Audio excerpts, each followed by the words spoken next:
मैं कैसे उतारूंगा।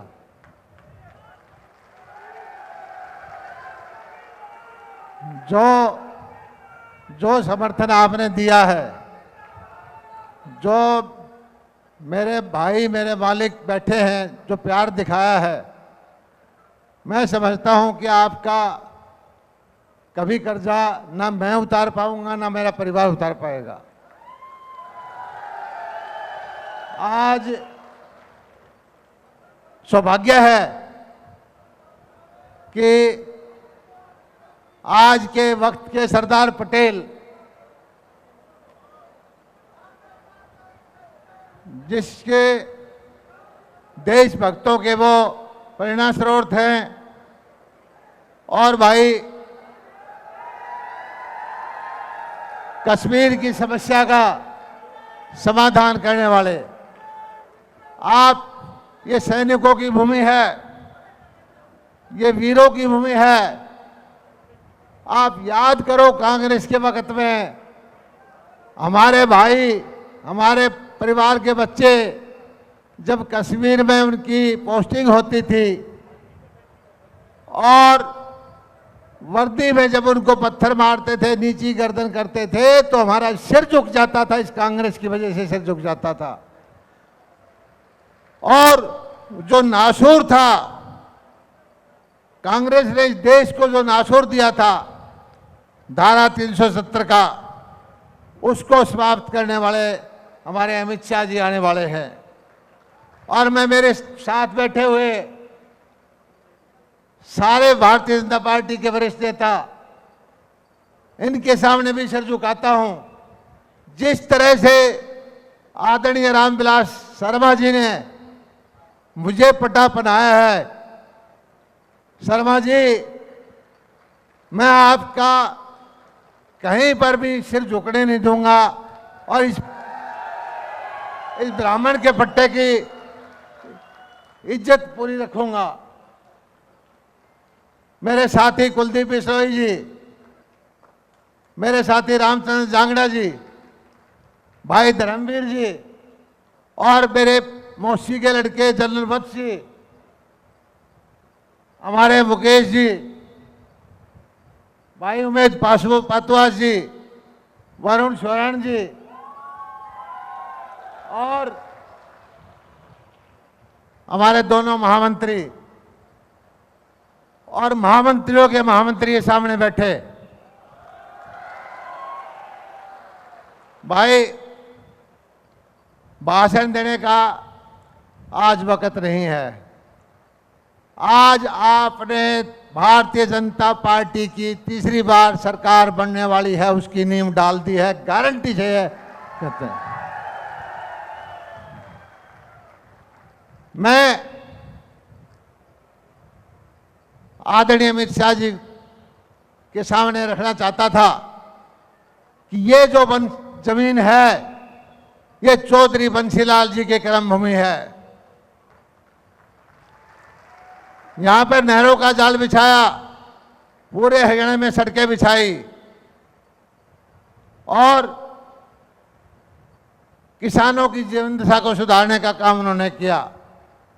उनका सपना था कि इन बालू रेत के टीलों के अंदर मैं धान और ईख की खेती कराऊं। यह काम उस वक्त नहीं हुआ, लेकिन आज की भारतीय जनता पार्टी की सरकार इस काम को कर रही है। एक खुशी का मौका और है, संयोग आज जी जी जेपी दलाल बोल रहा हूं।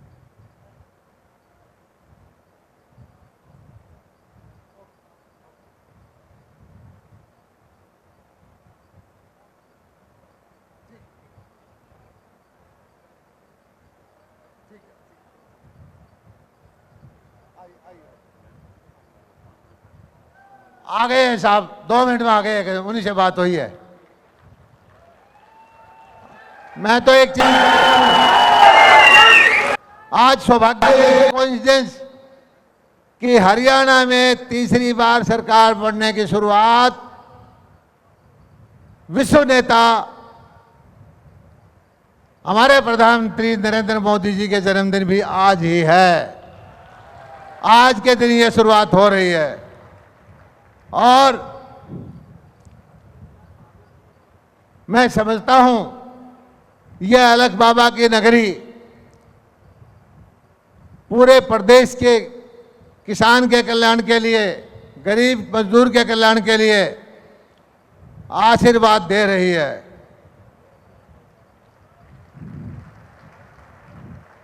एक चीज आपको बताना चाहता हूं मैं कि ये चुनाव खास करके दक्षिण हरियाणा में भिवानी वर्सेस रोहतक का है। रोहतक वालों ने हमारे साथ बहुत भेदभाव किया है। हम जब रोहतक से आते थे कलानौर पे, हमारा सिर झुकाने का काम हुड्डा साहब ने किया है। वहां पीछे सड़क 4 लेन की और हमारे आते ही एकदम सड़क भीड़ी हो जाती थी। हमारा पानी खा जाते थे, हमारा बीमा मुआवजा नहीं मिलता था, हमारी नौकरी यहां नहीं मिलती थी। इसको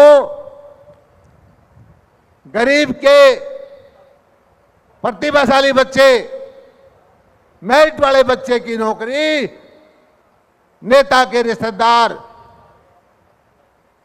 उनके नजदीकी खा जाते थे। भिवानी का लोग इस भेदभाव को भूलने वाले नहीं हैं। आपने हमें 30 साल तक पीने का पानी नहीं दिया हुड्डा साहब। आपके वक्त में 2-2, 4-4 रुपए के चेक आते थे। हमारा बाजरा 800 रुपए नहीं बिकता था क्विंटल में, 2200 रुपए में हमारी सरसों नहीं बिकती थी। मैं तो एक चीज कहता हूं, आप मुझे 5 साल का और मौका दे रहे हैं, मैं आपके बच्चों के सपने पूरे करूंगा। मैं यहां खजूर की खेती कराऊंगा।